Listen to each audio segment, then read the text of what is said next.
Hi guys, welcome to my channel mama and baby care. आज की video में मैं शेयर करूंगी प्रेगनेंसी में जो ब्लीडिंग होती है उससे रिलेटेड वो क्यों होती है, उसको कैसे रोका जा सकता है, इस बारे में मैं बात करूंगी।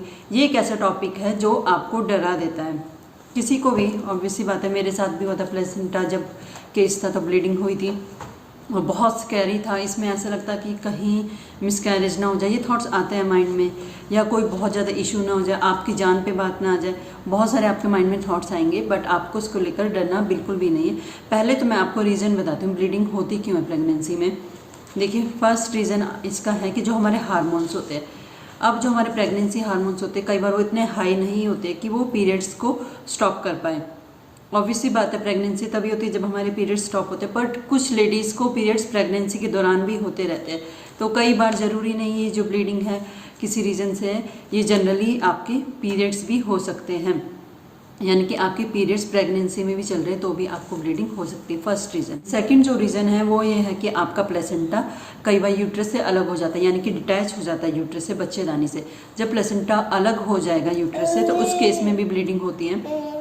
तो उस केस में आपको क्या करना है, तुरंत डॉक्टर से मिलना है। डॉक्टर आपको एडमिट कर सकते हैं कुछ दिन के लिए, जब तक ब्लीडिंग नहीं रुकती है। आपको बेड रेस्ट उसके बाद लेना होगा और वो प्रोजेस्टेरोन हार्मोन इंजेक्शन आपको लगाएंगे, मेडिसिन देंगे, तो उसके बाद ब्लीडिंग फिर से ठीक हो जाती है। तो इसमें भी आपको घबराने की ज़रूरत नहीं, तुरंत पर डॉक्टर से मिलना ज़रूरी है ताकि आपको ट्रीटमेंट मिल सके, तो ये भी ठीक हो जाएगी और बेबी भी सेफ। और थर्ड रीज़न ये होता है कि शायद आपने प्रेगनेंसी में इंटरकोर्स किया हो तो उसकी वजह से भी ब्लीडिंग हो सकती है। तो वैसे इंटरकोर्स प्रेगनेंसी में सेफ भी रहता है, बट स्टिल कई बार किसी को इंटरकोर्स करने से यानी सेक्स करने से भी ब्लीडिंग हो सकती है, या तो फिर आपका वेजिनल एग्जामिनेशन डॉक्टर ने किया तो उसकी वजह से भी आपको ब्लीडिंग हो सकती है। तो ये रीज़न भी हो सकता है। एंड फोर्थ रीज़न ये है कि आपको अगर लो लाइंग प्लेसेंटा है, अब लो लाइंग प्लेसेंटा तो वैसे कॉमन कंडीशन है, बट किसी किसी का प्लेसेंटा बहुत ही नीचे चला जाता है जिससे वो पूरा कवर कर लेगा बच्चेदानी के मुंह को, उसको बोलते हैं प्लेसेंटा प्रीविया।